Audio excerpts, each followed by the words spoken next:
Travaillons d'arrache-pied, car peut-être y a-t-il un pécheur tout près. Peut-être y a-t-il quelqu'un pour qui cette soirée changera tout le cours de sa vie.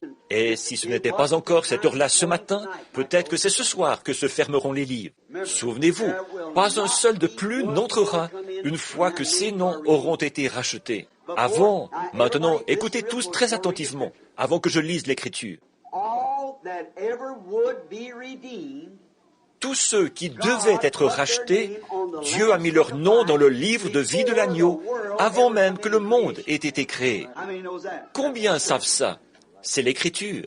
Et l'Antichrist, dans les derniers jours, ressemblera tellement à la chose authentique, à l'Église authentique, en tout point, comme Judas, au point que ça séduirait même les élus si c'était possible. Pas vrai? Mais nul ne peut venir à Jésus si Dieu ne l'envoie. Et tous ceux que Dieu lui a donnés viendront à lui. Et quand il prend ce livre, le dernier nom, vous voyez, tous ceux de l'âge de Luther, il les a fait sortir. Tous ceux de l'âge de Wesley, il les a fait sortir. Tous ceux des différents âges, de l'âge pentecôtiste, il les fait sortir. Ils sont de ce côté-ci. Ils ne seront pas jugés avec les autres. Ils seront enlevés.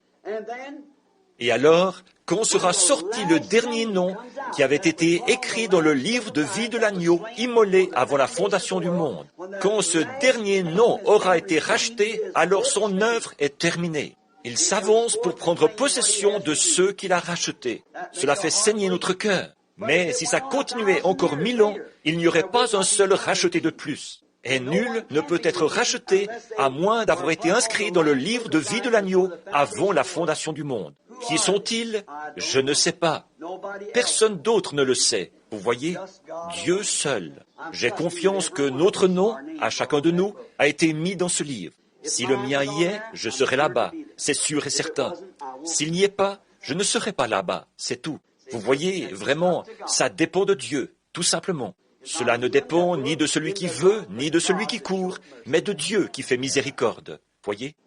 Maintenant, abordons la parole, là, avec tout le respect et la sincérité possible. Je trouve que c'est une chose que nous devons faire. Vous voyez? Cessons toutes ces sottises. Soyez respectueux, sincères. Je remarque que les confessions qu'il y a parfois, à la télévision, quand ils ont présenté cette réunion de Billy Graham, je n'ai rien contre Billy Graham.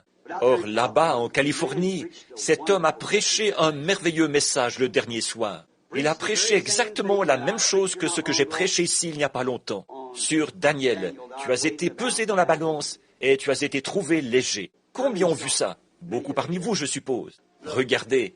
Avez-vous remarqué les gens qui s'avançaient dans les allées, en mâchant du chewing-gum, en ricanant, en se donnant des coups de poing? S'avancer quand c'est une question de vie ou de mort, ce n'est pas ça. Regretter son péché et se repentir, ce n'est pas ça, voyez? Ça, c'est simplement ce que Billy a dit, prendre une décision. Et un consentement, une décision froide, prise les yeux secs, ça ne vaut rien, absolument rien.